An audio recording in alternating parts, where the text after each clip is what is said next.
let's actually finish the last two chapters of the new Wayside School book. So, if you are watching this, it must mean you're as excited as I am to see how this book ends. So, we are on chapter 29, After the Storm.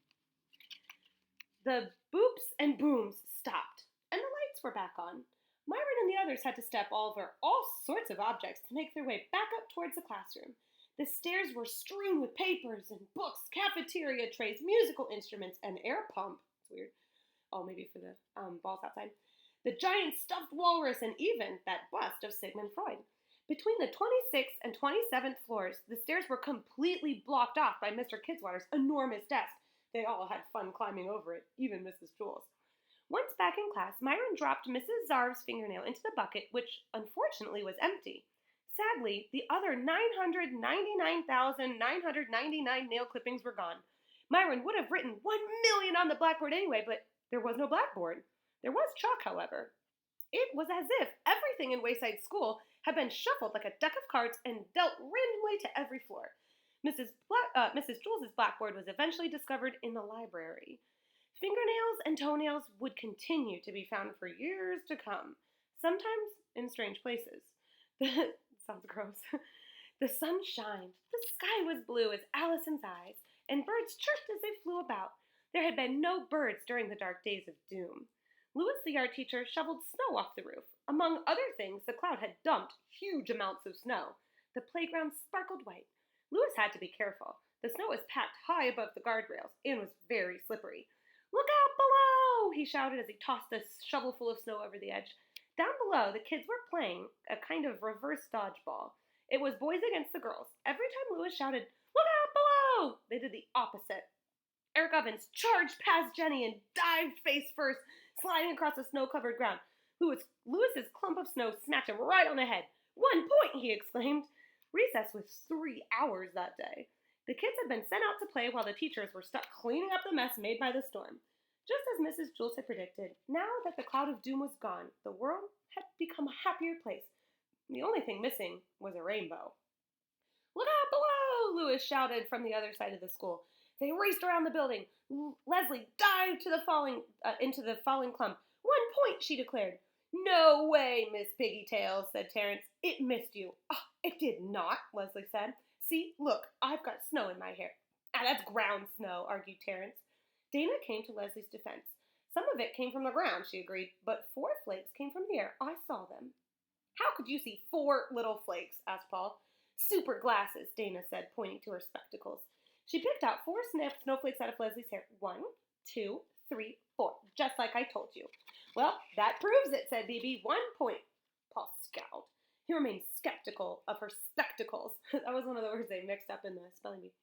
On the roof, Louis spotted something sticking out of the snow. It was purple and green and had some yellow dots. He tried to pull it free, but it was stuck. He pulled hard. It still wouldn't budge. He gave it one hard yank. The umbrella jerked free, but Louis's feet had slipped out from underneath him. He fell on his bottom and slid backwards across the roof. "Look out below!" he shouted as he went over the edge. The children ran to the call. They were quite surprised when they looked up and saw the yard teacher coming down toward them. Louis looked down. He didn't want to hurt the children. He considered trying a Mary Poppins, but he was holding the wrong end of an umbrella, and there wasn't time to change his grip and to try to open it.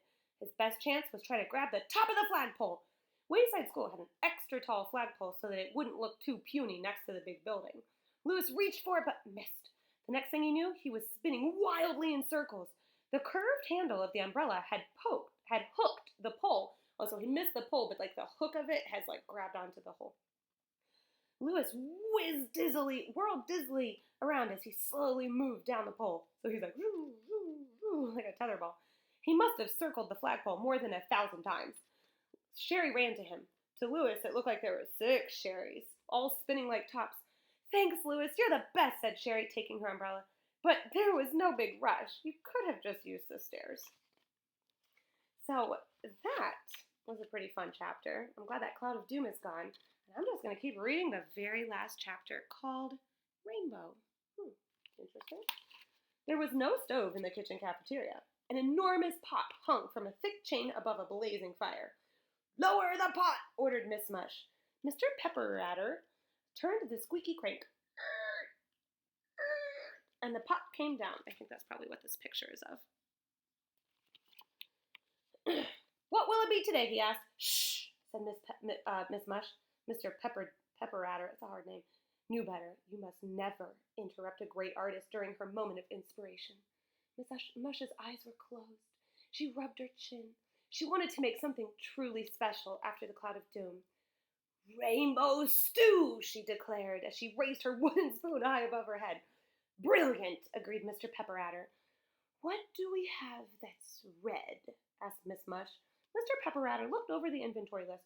Red cabbage, he said, beets, strawberries, and red peppers. Miss Mush waved the wooden spoon and said, toss them in the pot.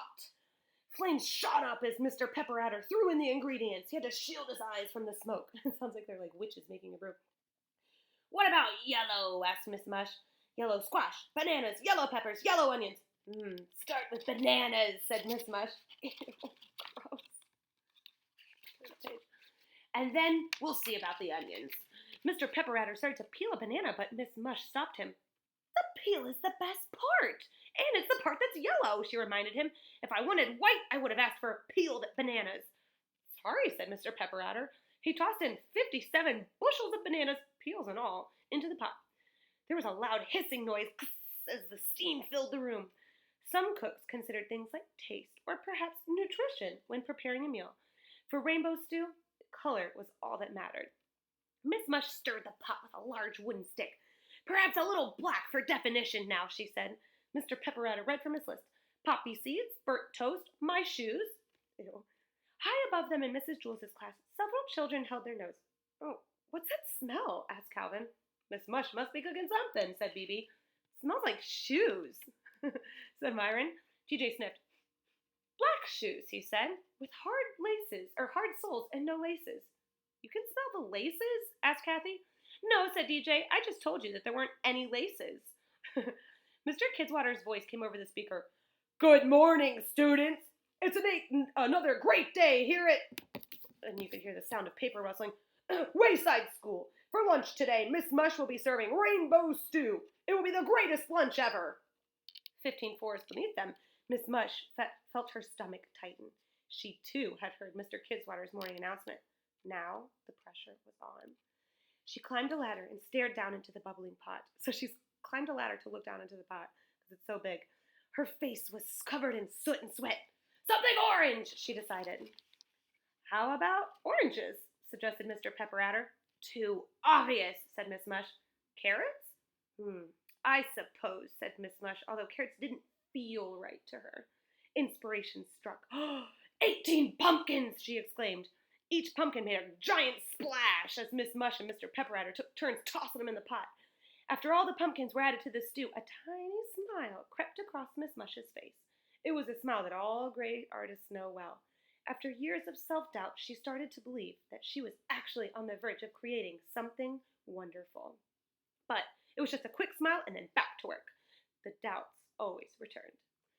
The lunch bell kaboinked and the children descended upon the cafeteria.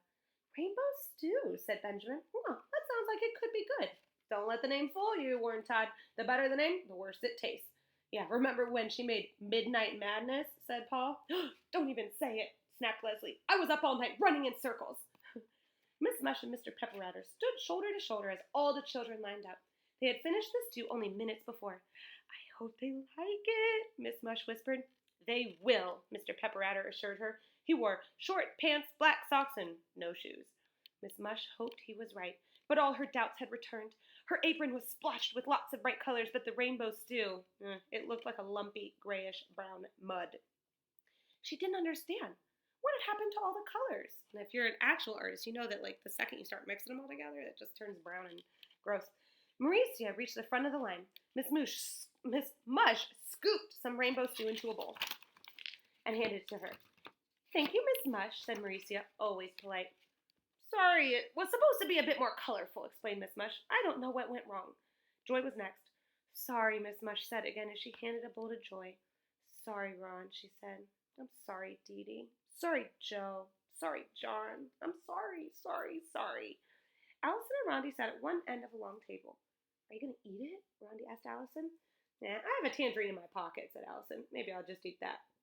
Roundy watched as Allison slowly removed the entire peel in just one piece. Dee Dee counted the points on her fork. Remember, that was her question in the ultimate test. DJ swirled his plastic fork through the gray muck. Well, here goes, he announced. He poked his fork into something solid. It could have been a vegetable or maybe a piece of meat or perhaps part of a shoe. He lowered his fork. Maybe later, he said. It looks delicious, said Kathy enthusiastically. She took a big spoonful, brought it to her mouth, and swallowed. Yummy, she declared. The other kids couldn't be sure. They could never tell anymore when Kathy was speaking in opposites. Calvin stabbed something gooey with his fork.